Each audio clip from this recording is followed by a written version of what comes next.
Giving you the food. Haggis gonna give you the food. Okay, we start off with the Chaim because we always want to wish everyone health and happiness and many simchas, many happy occasions.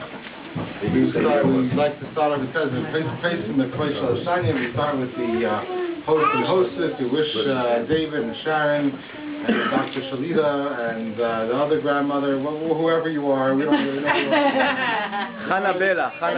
And I even like coming to see you, huh? I usually like coming to see you, yes. And we wish everyone on the entire family a big mazel tov. They should only have a lot of Yiddish nachas and a lot of simchus and happy occasions. Amen. Now, one of the reasons why we wait until 3 is because there's a halacha, the law is that when a tree first begins to bear fruit, the first 3 years we don't eat the fruit of the tree. And the 4th year we cut the fruit, the first and 4th year we're allowed to cut the fruit of the tree, and that fruit is given solely to God. And the 5th year is the first year after a tree bears fruit that we're allowed to use the fruit of the tree. The reason is because we believe that everything comes from God, and that we only have it because God gave it to us. And therefore, the first thing we do is we say thank you. It's our way of saying thank you to Hashem for giving us a tree that produces fruit. The thing is, if you say a person, it says, Ki ha'adam eitz hasada, a person is compared to the tree of the field, and therefore, a child, when he begins to grow up, and a boy when they're 3, a girl 2, we don't make specifically an Upshernish, a haircutting ceremony by a girl. I have to ask my mother, why don't we do a haircutting ceremony by a girl? She says, I'll wait till 3 years old to cut a girl's hair. Were you kidding me? No girl's going to allow until 3 years old haircut.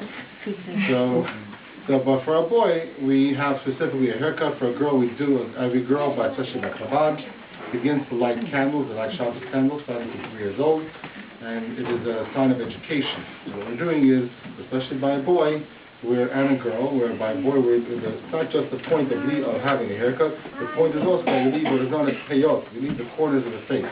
And the corners of the face is a specific commandment that says in the Torah that the Jewish person should always leave the corners of his face, and that is a sign of a difference. It shows off that the fact that you are a Jew.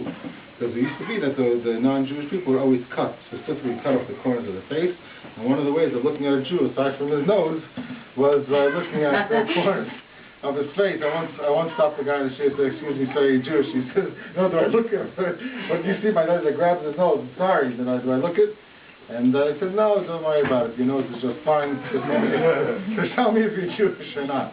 But we have the basic idea is that we start off with Jewish education, and we're trying to get our Jewish children to understand, not just understand, but to be proud of the fact that they're a Jew and that they're happy to be a Jew, and it's noticeable from their walk and from their talk and from the way they're dressed and from the way their hair is even cut and the hairs that are left over, that a person is saying from himself, he's projecting the fact. You say, no, nowadays you have to project it. You go into a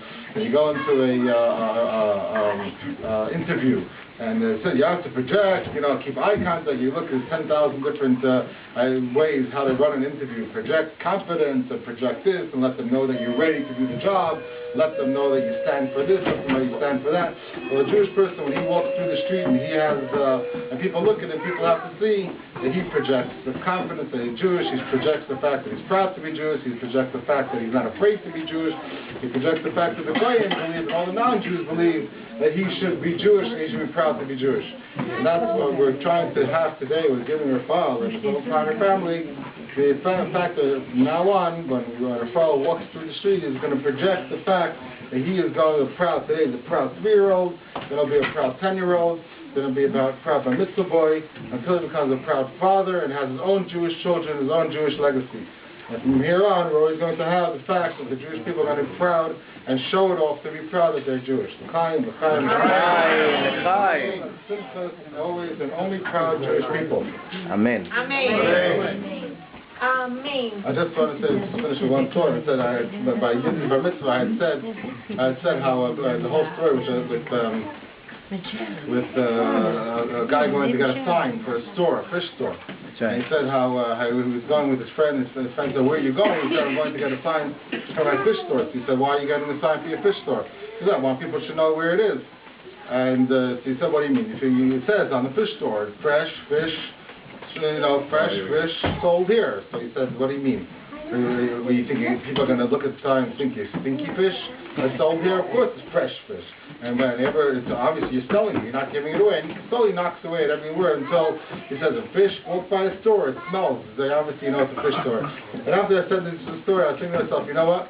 I remember that they're reading in the Guinness Book of World Records, one of the years, it was like the #1 slogan was Think Mink. I don't remember for what year it was. It was a very big slogan, Think Mink. In other words, they didn't want you should really use real fur, so it was just Think Mink. They're not selling, it's not a fur coat, but Think Mink. And I thought to myself, so that's a Jewish person has to say, think Jewish. But after I had this story in mind, I said, you know what? A Jewish person has to think, stink Jewish. All around you should give up an aura, a good aura, not a bad one. But a Jewish, people should walk, you walk to the street, people go sniff, what a nice Jewish guy. That's it. So follow everyone around, be proud, and happy, healthy Jews. Amen.